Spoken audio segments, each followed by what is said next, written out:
I'm Tara. I'm Ryan. We love Disney movies. So we decided to watch them all, from Snow White to Frozen 2 and beyond. Each episode will watch a different Walt Disney Animated Studios film and tell you all about it.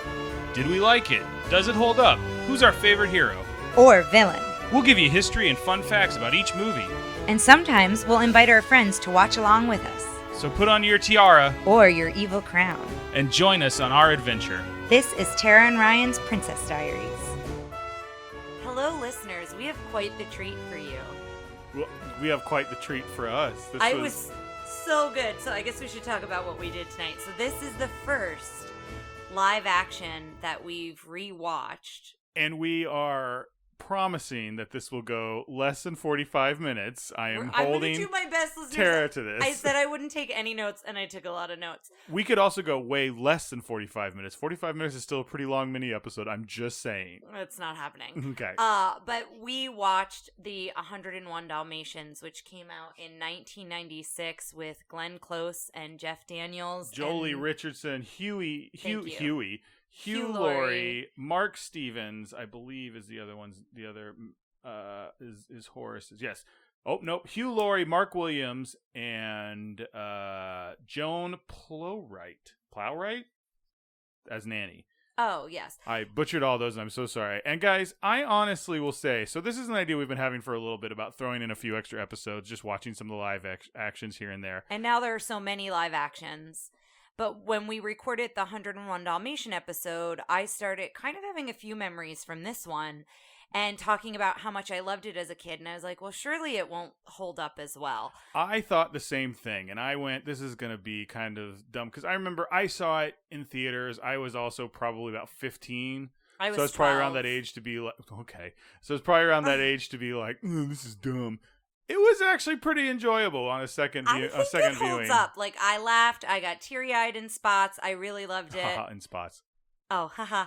I really, truly enjoyed it. It brought back a nostalgia from remembering seeing it. But then also, since we just watched the original, there were a lot of really cool tie-ins that we'll get to. And I'm going to try not to go, like, beat for beat like we normally do. But I did write it down in that way because there were a lot of really unique things happen throughout it. But I don't know if you want to talk about how much it made before we get into it, or if you want to do that at the end. So it was made it cost $75 million to make, which we've decided the majority of the budget was towards training the animals. Yes. There were so many real animals in this film; it was crazy. And it made $320.7 million, which is great. Yeah.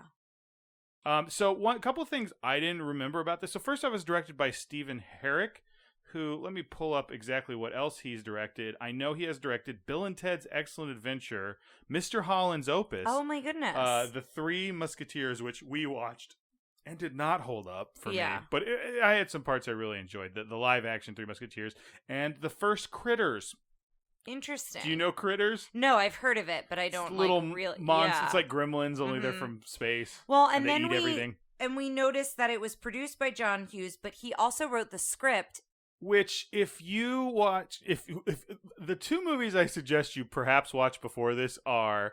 101 Dalmatians, the Disney animated version, and Home Alone. And we watch Home Alone every year, so we know it very well. And this hits a lot of Home Alone beats. It hits a lot of, like, not only as Horace and Jasper, we mentioned how they have a Home Alone vibe, which I never really picked up on, and Michael mentioned it. Yeah, in our last Marv episode. and Harry feel like they're direct descendants from these guys. Horace and then Jasper. This Horace and Jasper feel like the next step. Yeah. Yeah. Or, like, could be cousins to... Marv and Harry. So I will say this Horace and Jasper I liked so much more. I'm with you. Yeah, I'm with you as well. But so it kind of opens and you see London and it's like a glass bottled milk delivery, which I just thought was interesting because it's supposed to be modern day. No, you're starting to go ahead and do the synopsis. I know. I need you to remember. That was just one thing that I thought was interesting. But we see like the whole morning routine is the same thing with Pongo, but it's way more detailed. Like Pongo starts the shower and he gets the coffee ready and like he's basically taking care of Jeff Daniels, who's Roger. It's like him taking care of his pet, but Well, Don't you think? Yes, but that's another thing we about this one as opposed to the other one. There's no voiceover. It's not like Babe or anything like that. Where Yeah, the so the animals dogs are never talking. none of the animals ever talk. They talk in like barks and chirps, but There's like every bark seemed pretty genuine. There was only the one where like some Hugh Laurie fell through the floor and the puppy like laughed a little bit. Yeah, and that was about it. Everything else like felt seemed like just true to the animal. Barks that were happening on screen. It and wasn't not only like Foleyed in or anything. Not only the dogs, but the other animals too. Some of the birds and the horses and things like that come in later. But that's the other thing I wrote somewhere here in my notes is that like you got so much emotion from these animals that never talked. Like you were still able to connect with them, and I was really impressed with how that came across on the screen, even though they had no lines and technically like no dialogue, even though they were conversing with one another. So I think in other ones we're going to do a little bit better job of doing some study before we go in. This was kind of let's watch it and we'll just see. record. I'm also okay with not doing too much study because, like I said, these need to stay short. They're mini episodes. Yeah, I am, but there were things I was curious about with this. But according to this, there were over 200 Dalmatian puppies they train. Now, I think I told you 200 animals. Yeah. No, just the Dalmatian puppies were over. They had to find 200 of them. That's crazy. Because I'm sure, as long as this may have taken some of them, and that's kind of puppies go pretty fast. Like that's like they'll look different, and then you have to find ones that they had ones that were named. They had Dipstick and so the ones that were named that they give collars to are Jewel, Dipstick, Fidget, Two-Tone, and Whizzer, who pees everywhere, we find out. But it wasn't as like much of a joke as I remembered it being. It happened twice. I remembered two big jokes from this. One was that there was a dog named Whizzer. Yeah. And then the other one was the part where Jasper and Horace step over the electric fence and then electrocute their... Yeah. And... but the way they walked away from the fence part was really funny. Really good. But I went... Oh, I remember this being since those are the only two things I remember. I'm like, oh, this is gonna be really stupid. It's gonna be a lot of that. That's it. I think everything else is pretty. I mean, there's madcap, physical humor. But I think it fits, like where they use it. For the most part. I'm thinking of it more of like letting the parents know so they know, like, if you think if your kids are okay with most Home Alone hijinks, then this is, I think, a little bit toned down from this. Yeah. And the other dog's name we know, but they don't give a color to in that moment, is Lucky. But Lucky is the one that they save. Going back to what we said in the 100 mirrors the cartoon. And so the other thing I want to mention here is how they meet. They meet in the park, similar where Pongo goes after them, but like it's so much more like wild and intense. And at first, Roger's the only one who goes into the water, and then he comes and he's really angry, and Pongo has found Purdy and Anita is like trying to figure out whose owner is Pongo. And Jeff Daniels has just had a horrible day. He's not a composer, he's a video game designer. Ryan had some issues with that. I don't know if you want to talk about those issues, but honestly, I'll be 100% honest, I've seen a lot of people attempt to portray video game design. A lot of the ones that are the most eye-rolly are anytime Tara watches a lot of procedural crime shows. Yeah, NCIS. Well, NCIS Law and Order SVU quotes. Took an arrow to the name. McGee actually quotes Skyrim, but okay. But Law and Order doesn't do a great job with it, and But I gotta be honest. Like, as soon as they went, "Oh, he's a video game designer," I rolled my eyes at it. I don't think they try to portray the process. There's one part where he's like typing, he's coding, he's obviously coding, because one of the big things is he keeps taking it to this kid and being like, tell me, he has to get over with this kid. This kid basically gives him the funding for the game or not, and he like does it, but the other guy does. Yeah, but he's a guru, so they take it to the kid, and then the adult that's makes kind the of decision. Funny because and the kid's always really nice. They're never really snot. He never comes out. He's like he's not like a bad pastiche of like a Ritalin kid or anything. He's a very nice kid. He goes, very intellectual. Yeah, he goes, oh, the environments are very nice and I like the gameplay, but I think you need a more compelling villain. And I'm like, okay, this kid's got some good, like, God in heaven, I wish I got notes like that for video games. A desire to annihilate. That's what he says. I need a villain with a desire to annihilate. Yes. And he, so later he keeps trying to think of a good villain. Of course, the big joke being he finds it in Cruella De Vil. But at one point he goes, "You're gonna love this work I've done." And he's like, and he's showing Pongo. It shows code. And I'm like, okay. Again, there's no team here. It's like one guy stays at home and like taps on a computer and a game comes out. I'm like, you need an artist to like come up with that. And then he's getting Pongo's approval at this point. You've done no, like, you haven't done any work unless he's also doing the art, which they don't show. It's just, that was the only part that really got me. Honestly, the rest of it is just kind of, they're not trying to go deep into the process, so it didn't bother me too much. But I do miss the musician. I like Roger and Anita in the cartoon more. I'll go through it. Like, I like Jasper and Horace here better. Mm-hmm. I like Roger and Anita in the cartoon better. The Cruella De Vils are on a very similar level, but they're very different, but very amazing in their own right. And we're going to really get into that. And the same with Pongo and Perdita. I went into this going, I'm really going to miss the cartooniness of Pongo, but they emote it like the way they emote, got them. They're cute. Yeah. They're fun to watch, and they do some things that, this is going to sound so stupid, but there's drama with some of this. When they the scene where they come back after the puppies have been stolen. Oh my gosh. And Perdita just stands, and some of it's obviously mostly editing and things like that. Yeah, but Perdita they just put stands this dog to where they were born and stares at the empty crate and then goes and lays down in it and looks. And then Pongo lays next to her. And I like it because that was one of the moments I teared up. Tara was crying during this. I think some of it is being a dog owner and seeing the real dogs is doing a lot. Like, I think at the end of the day, those are cartoon characters that they're trying to make seem like real dogs. This was real dogs doing real dog things, and it makes me glad that they didn't give them a voice. Me too. Didn't do Look Who's Talking, didn't do Babe. Yeah, I really love the way they did it. And so he comes out of having this terrible day, and so he is so angry when he comes out of the water, and so he doesn't even realize he doesn't get the right dog. And probably there aren't a ton of Dalmatians in London, I don't know. And so he gets Perdita instead. And so that's kind of what ensues and all this confusion. And I love the bit where she's like, "I'm warning you, I'm going to hit you with my purse. You have my dog." And he's like, "I don't have your dog." And she keeps warning him, and she goes, "Okay." And she hits him, and he goes, "What did you have in that? Rocks?" And she goes, "No, actually bricks." And he's like, "What?" And she's like, I'm redoing my garden, and every time I see a discarded brick, I pick it up." I just thought that was a funny bit that she actually had something heavy in her purse. Tara, I'm going to pop in with little facts every once in a while. Okay. I've got a Jeff Daniels fact. What is that? Jeff Daniels says that on more than one occasion, he heard an authoritative voice on the dog-strewn set shout, "Sit," and immediately plopped himself into a chair, only to be told, "No, not you, Jeff." I love that little tidbit, and so funny, and I can picture him just like sitting down. Oh, me. Yeah, well, I think I do the same thing, especially if you're an actor on a set where I think people are telling you what to do all the time. Yeah, and so we're not talking in order like how everything happens, but the other thing that I love is the opening of seeing Cruella, of seeing Glenn Close as her, because we don't see her face, we see her car.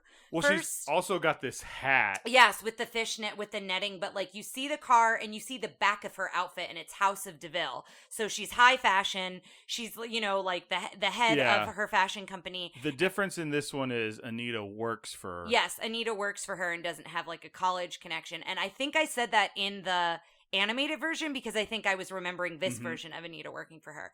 So you see the back of her, and then even as she walks through, as all the designers are sketching, that's when you see her profile, but you still don't see her face because of the way the hat is. Well, the hat's like down, and then when she first knows, she's like, "Anita!" It's like so she's good. Glenn Close in this just knows exactly what movie she's in and what she's trying to ape. Yes. Apparently, I read that one thing that happened was she got the script and she said, "This isn't villainous enough. I need it to be more villainous," because they changed a bunch of lines and written a version for this movie. And so she just flat out rewatched the original one and wrote down lines and places and said, "I'm going to say these here." Yeah. She goes, "I want to put this stuff back in here." And as you're watching it, especially after watching the other one, you're going, "Oh, those are that's directly from it." But I enjoyed that it was directly from it. I didn't mind that they took it from it because there were points of the character that I think it needed to be there, and I think she made a good choice. Like, she made a very smart choice with that. And so, like, you see Anita sketching an outfit of Spots, and she's inspired by her dog, and she's talking about being obsessed with Spots, and then she asks Anita to come to her office, and her office has a very Beetlejuice vibe. Like, the chairs, the way the chairs look, and the design of it. I think it's making fun of that high fashion and high art kind of like, what was her name? What's Lydia's mom's name? Oh my gosh. I can't remember her name. It's either. It's Catherine O'Hara, but I can't remember. Oh, I thought you were the character's name. I couldn't remember the character's name either. For a second there, I couldn't remember Catherine O'Hara, and I was very ashamed of myself.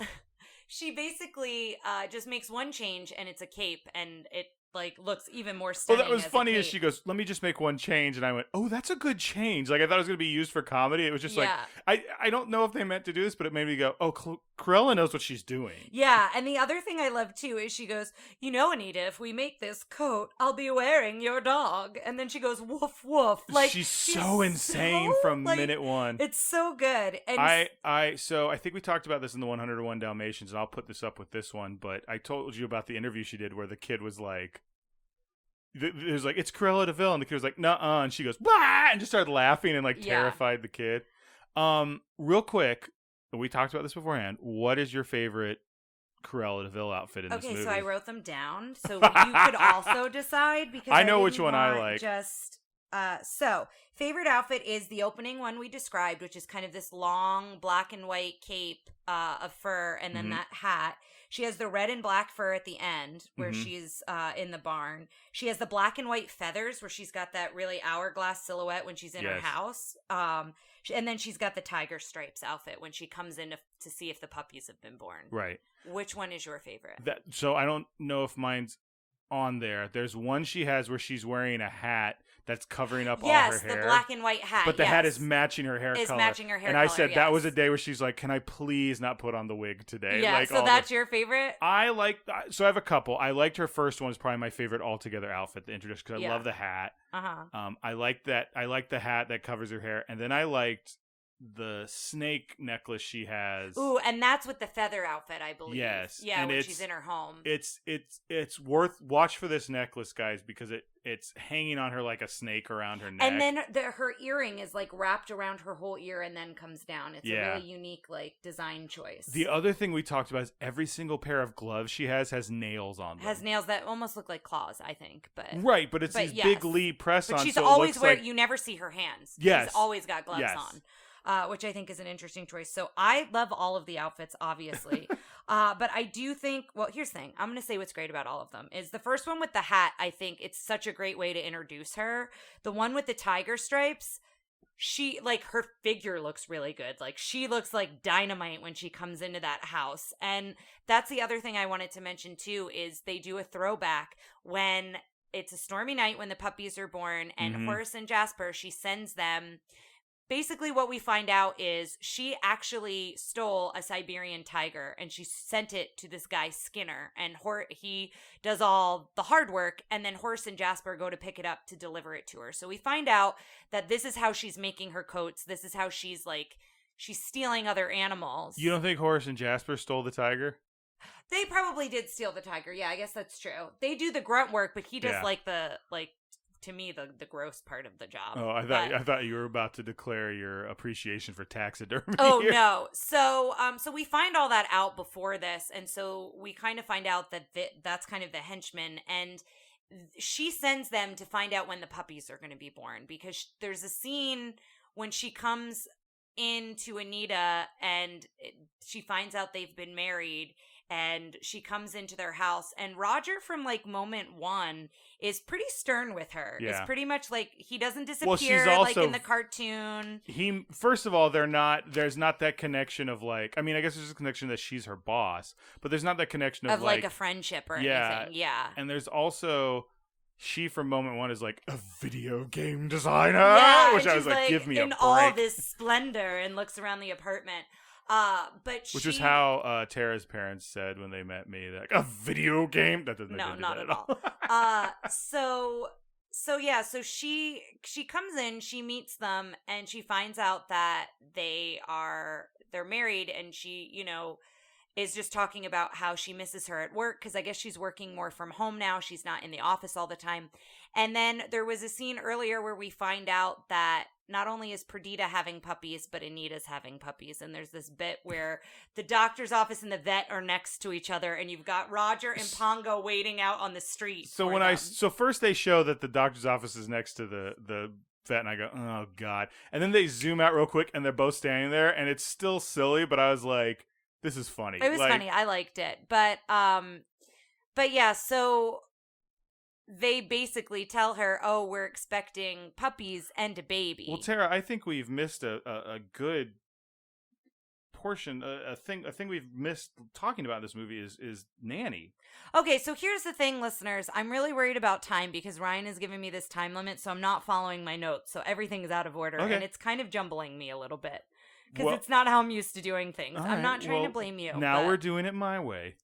And it's wild. I can't be in your brain because I'm all over the place. But yes, I did miss Joan Nanny. Plowright. Nanny. I like this Nanny better than the other Nanny. Mostly because this woman has played Mrs. Wilson and Dennis the Menace. And she's been in a ton of other things. She also gave a similar vibe to the Nanny in the cartoon. Yes. She looked like another person who went, I'm going to study this character in the cartoon. And then enhance it. It's either great casting or like good study. I think it might be both. Because Horace and Jasper again are different. Roger and Perdita are different.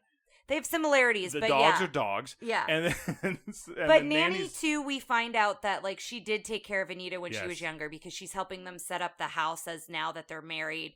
And them getting married was a quick shot as it was. It was very quick that it happened. Same in the cartoon.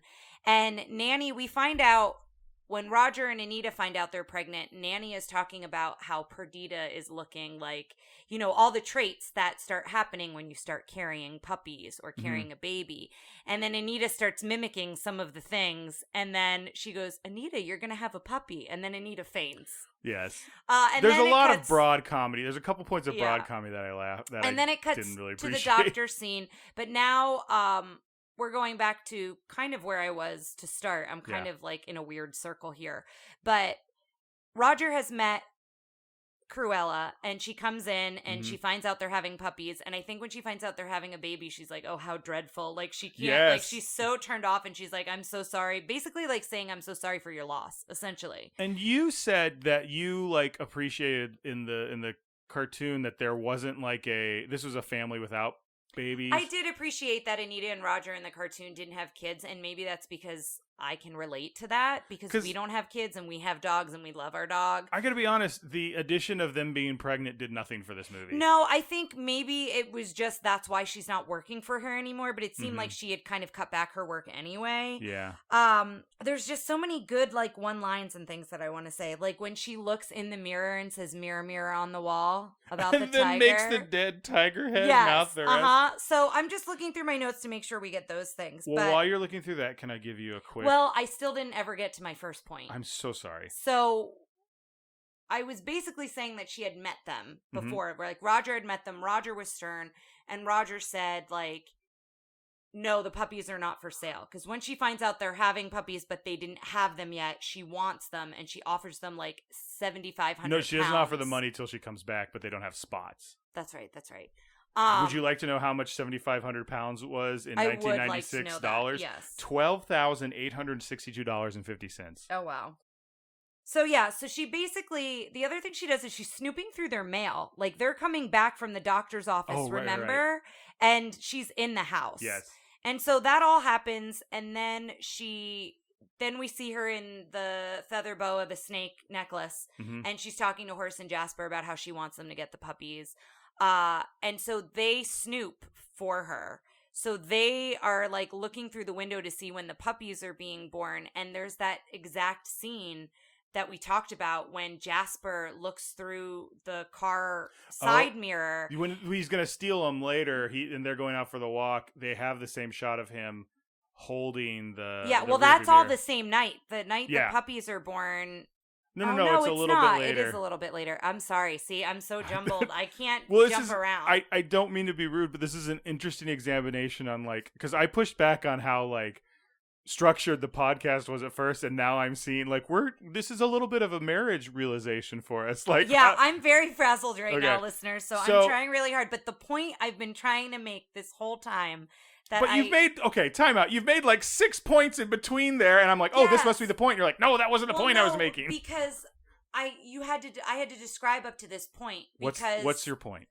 The point is when Cruella shows up, when it's stormy, they take it directly from her first scene. Mm-hmm. So the first time we see her in the cartoon, it is her silhouette in the window. Yes. And I wanted to get to that, but then we hadn't talked about Cruella yet, so we had to talk about her first. So, but it's the same exact silhouette, and I just thought that was really cool. That was my point, and I feel like now it's deflated because it's not as exciting. Well, no, I'm with you. It's definitely something we'll put up as both of them. Cool moment. There's shots like this. This is, I think, what makes this movie good is there's love for the movie on different levels. It's not the exact same movie because I think there's going to be movies we see in this series of doing live actions that are just shot-for-shot remakes.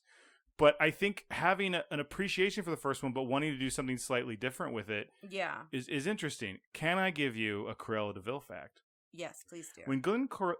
Why can't I read? When Glenn Close appeared on the set as Cruella in full fright wig, makeup, and costume, one of the dogs playing Purdy repeatedly tried to sneak away. I love that.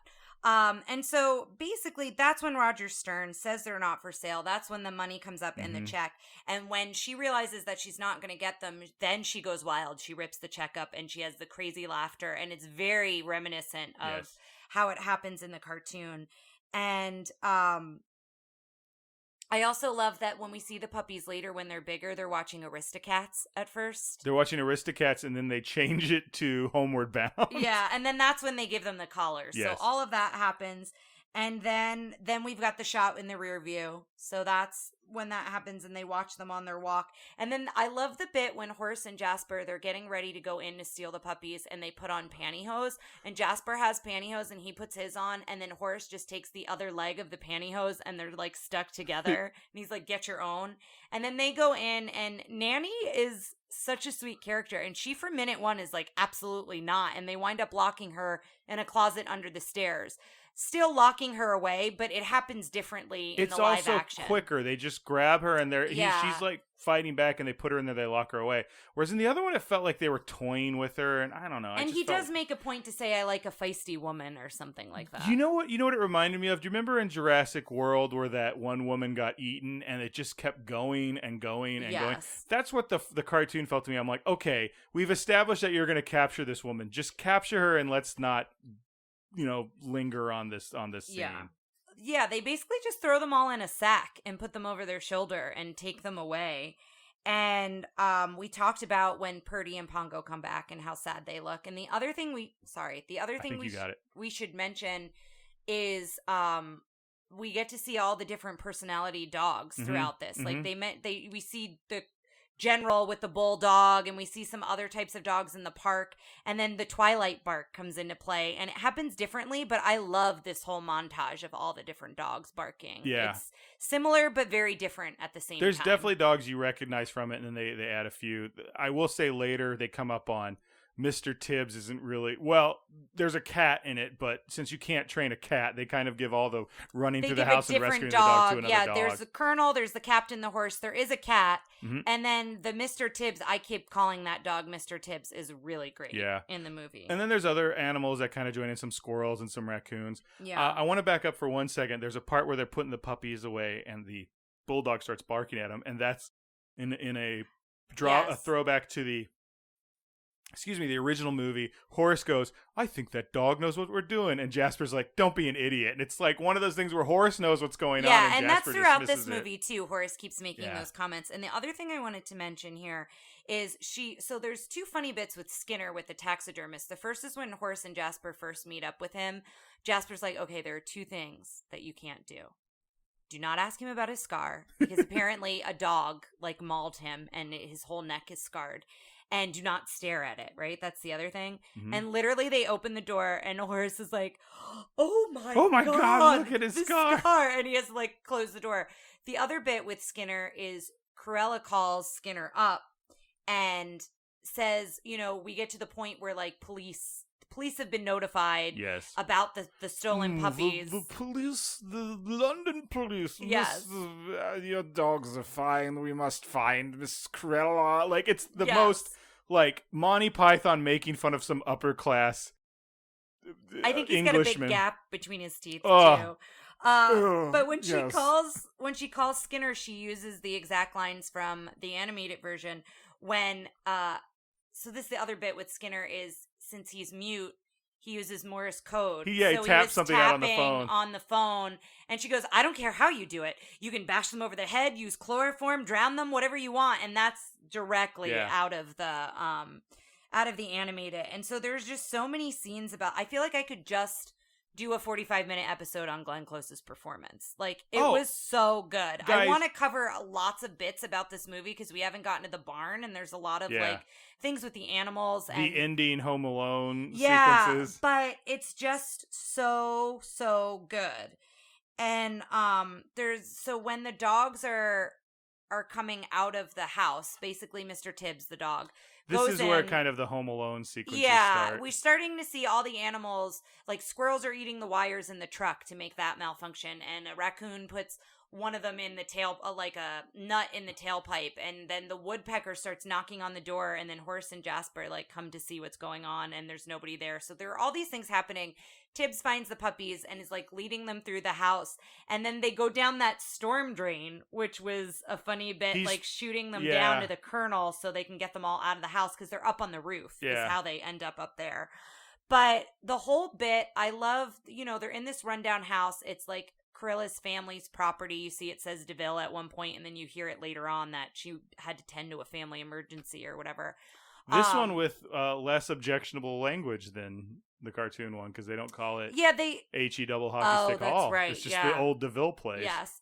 Can we back up to one thing? We were talking about Horace and stuff. Yes. When the raccoons are in the car and they're honking the horn, and then they chase them off with rocks, and Jasper's like, "You'll think twice about doing that should you elect to return." It's like the weirdest long.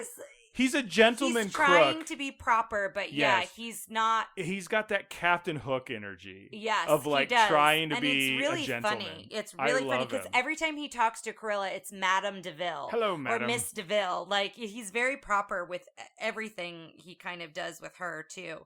And so then there's like all these Home Alone bits between the animals and Horace and Jasper, as well as Cruella a little bit later. But one of the big ones with Horace is he slides over ice that's in the house, because I guess there's a hole in the roof. Yeah, and there's snow and ice. He slides through the window into what I thought was a pool, but then Jasper calls it a pond. But whatever it is, it's ice water in the middle of winter, and then he freezes, like completely freezes. And then one of the big bits with Jasper is he falls in a hole in the floor and falls onto a pool table and then slides into the floor, and that's very reminiscent Home Alone 2 when Marv falls through the floor and hits all the paint cans on the wall. But this one ends with a stuffed head. A stuffed head getting stuck in the position of kissing him, which I thought was I like that. That's my favorite Home Alone-y bit. Yeah. Speaking of Home Alone, would you like a John Hughes fact? I would love that. Writer and producer John Hughes made more money from this movie than any other movie in his career because his contract gave him a piece of the merchandising profits. Oh, smart man. And this had a lot of merchandising. I read. So the other bit that comes into play later is a skunk gets into her car at one point when she comes out to the property to see what's going on, and then she realizes the puppies are gone, and then we don't see anything about the skunk till later. But I love the shots of her as she's looking and seeing the paw prints in the snow, her peering through the window of her car, looking down, and then in the barn when she peers through. She looks through the wood in the barn to see if the puppies are in there, and it's just her eyes. When she's driving around in the car and leaning out, she looks straight from the movie. She does. It's she so good. She did her freaking homework. It's insane. I mean, Glenn Close is amazing as an actress, but she took this role, I said it to Ryan, she took this role so seriously. And what I mean by that is, Ryan said it, she knew what she was trying to be. She knew she was trying to be this caricature of a cartoon. But she did such a phenomenal job at embodying this because she had cartoon fun with it. character. It's like she was just like a comic book villain or a wrestling heel or something just over the top. And you look at the ones like we saw Beauty and the Beast, and like I liked Gaston, but he wasn't like the cartoon Beauty Gaston. and the Beast was fine. I'd like to rewatch it after we see the animated one. So think about that Gaston. I've seen some things for Jafar and Aladdin. Both of those are like top tier villains. And everyone just tried to create, like, I think everyone goes, well, what's the background? What's the what are we really trying to do here with this? And it's a Disney villain. Go nuts, man! And I think Glenn Close, like, she took it and ran with it, and her performance, I'm telling you, like, that alone is worth it to rewatch this movie. I have a lot of hope for Angelina Jolie's Maleficent performance. I've heard the movie's not great, but I'm interested to see her performance. But I have a lot of hope for Cate Blanchett as the evil stepmother in Cinderella, because I've seen her. We have not seen it. Seeing her in Thor Ragnarok leads me to believe that she's got over-the-top villains inside her. So I hope we see the same kind of... That's not the same kind of character, but still embodying that.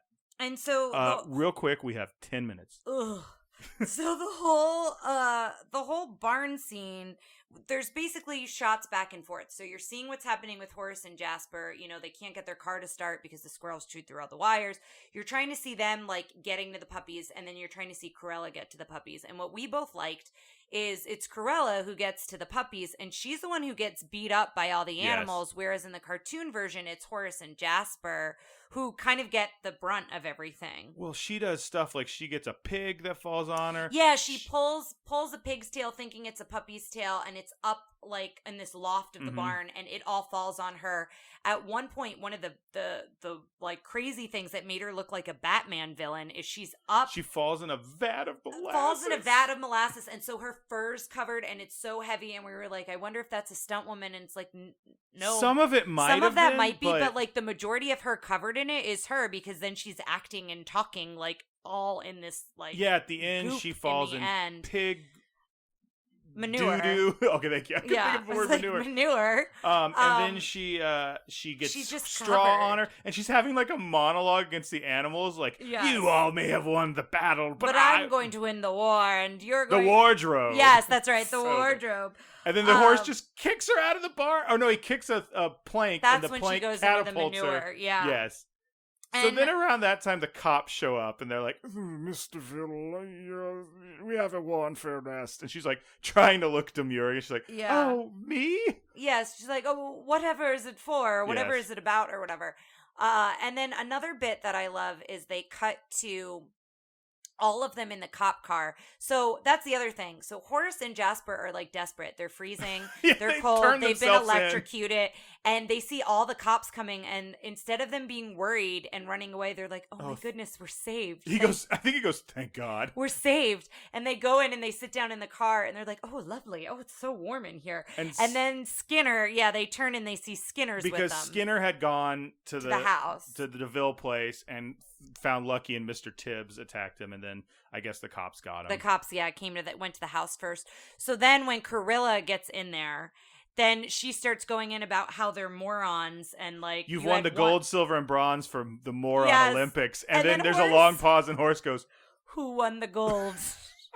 So good.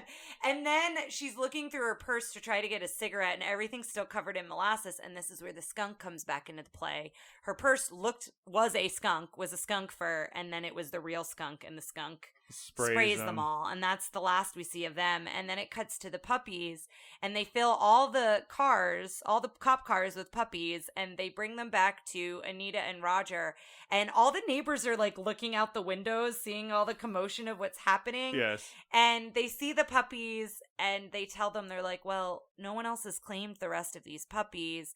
And, if you don't take them, then they're going to go to the pound. Oh, the other thing that was a Homeward Bound moment that we skipped over. So throughout the movie, when they're at the old house, Lucky gets left behind. Yeah. And Tibbs helps Lucky because Lucky gets left behind, and when Skinner comes to the house, Lucky's the only dog still in the house, and he goes after Lucky, and Tibbs comes in and bites him on the butt and like goes after Skinner.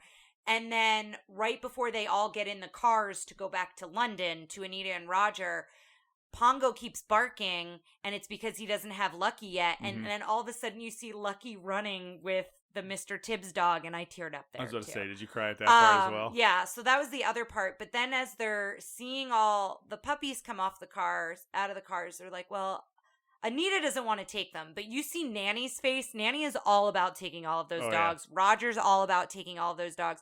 Nanny says we forgot about the part where Nanny woofs in her sleep during the Twilight bark. She's like, woof, woof. Yeah.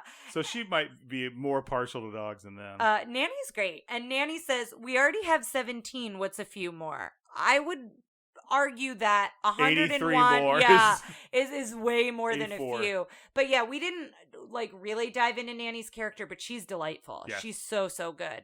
And then we cut to A True Dalmatian Plantation, which is the song that Roger makes at the end. Well, first we cut to the video game first. And he's put Cruella in, and all the dogs are watching, and they're reacting goofy. And then the kid's like, great villain, mate, and just walks away. And they're like, oh, we'll be in touch soon. And it's like, that's okay. Yeah, anyway. So Roger sells the game, essentially, is what we're to believe. And then it cuts to this Dalmatian plantation. And they're sitting having tea. And you can see that the baby, their daughter, is maybe a year old or so. And well, they say, I can't believe our daughter, in like voiceover. Yeah. In traditional Disney fast ending style. They're like, I can't believe our daughter's a year older. And we have all these Dalmatians. And then they had their kids. children. And then they had their children. And then Nanny goes, and their stepchildren. Which I was like, that's an interesting. Well, like, some of them they were adopted. And I guess that's true. And and so there's a lot more full grown Dalmatians. Yeah, they zoom out and there's. And they are in the country in the middle of nowhere in this giant house that is spotted. Yeah, the house is spotted like a Dalmatian, and then we hear the subpar Dr. John version of Cruella De Vil. Yeah. All in all, guys, we don't really have questions for this one because I think we covered them in the thing. I thought this one, I think I liked the original better, but not by nearly as much as I thought I was going to. And I think this one is funnier. It's more of a goof comedy. Yeah. Listeners, thank you for joining me on this kind of anxiety-filled journey. Anxiety? I feel like I was like, and I was a little all over the place, but I guess that's an insight into me. I think we're just going to have to, from now on, look and make tough decisions on just talking about stuff. Rip the Band-Aid off, but what I will say about this is it's definitely worth a rewatch. It is on Disney Plus. If you want to own it, we looked up on Amazon. It's going for like over $100 because I think it's out of print. So don't try to buy it unless you see it in like a secondhand store or a thrift store or something. Oh, in which case buy it because apparently it's going for a lot. But it is on Disney Plus, and I will say kind of the same thing as Ryan. I loved the cartoon, but I felt like way more nostalgic to this one, and it's probably because I was 12 with this one, and I just think I connected to it more. And I will say, I think we're gonna find this with a lot of the live action versions that like you can't necessarily compare it like one for one in a lot of cases, but this one feels like I don't want to say that you could, but this one, like you said, I think is just as good in a lot of ways, and her performance alone, and she doesn't carry the movie. Like everyone holds their own. I think she carries a lot of the movie, but she's not carrying dead weight. That's what I'm saying. Yes. That's what I'm saying. Yes, she carries the movie in the best ways possible, but what I'm saying is her performance isn't the only reason to watch the movie, but if you like Cruella De Vil, you need to watch this movie. The worst performances in this movie were fine. Yeah. There wasn't really a bad performance. There were some silly writing scenes that I think good performances made better. And I think this was a remake made by people who had good attention to the original and did something different. And now the thing they did different was obviously, and then we're going to have the end from Home Alone. But if you're going to do that, hire John Hughes to come right here. Yeah, because he did it really well. And yes, it did feel very Home Alone-esque the way they set certain things up as well. But I thoroughly enjoyed it. It was just as delightful as I remembered it. I was feeling so nostalgic, and I was super worried that I was going to be disappointed, and I was not disappointed at all. And guys, before we go, I just want to take a moment to say how proud I am of my wife for doing this in under the amount of time. Maybe just a few minutes. It took a lot more out of her than I thought it would.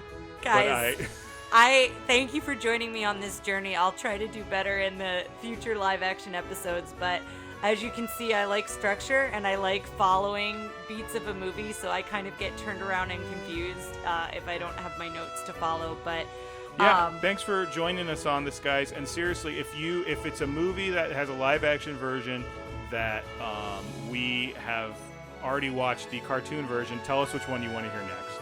Yeah, we actually wanted to watch Cinderella after Cinderella, and Disney Plus currently doesn't have it up there because I'm assuming something with the rights of it. So that was next on our list. But if there are any others that are on Disney Plus that you know we can have access to, we'd love to hear which one you'd like to hear next. Yep. Thanks, guys. Thanks for listening to Tara and Ryan's Princess Diaries. If you want to tell us your favorite Disney villain and why it's Gaston, send us an email at trprincessdiaries@gmail.com. Or you can send a tweet about how great Maleficent is to @TRPDiaries. Check out our Facebook group by searching for Tara and Ryan's Princess Diaries. Tara and Ryan's Princess Diaries are available on iTunes, Stitcher, Spotify, Overcast, and many more. Wherever you hear us, please be our knight in shining armor and give us a 5-star review. Thanks again, and until next time, remember to always live happily ever after.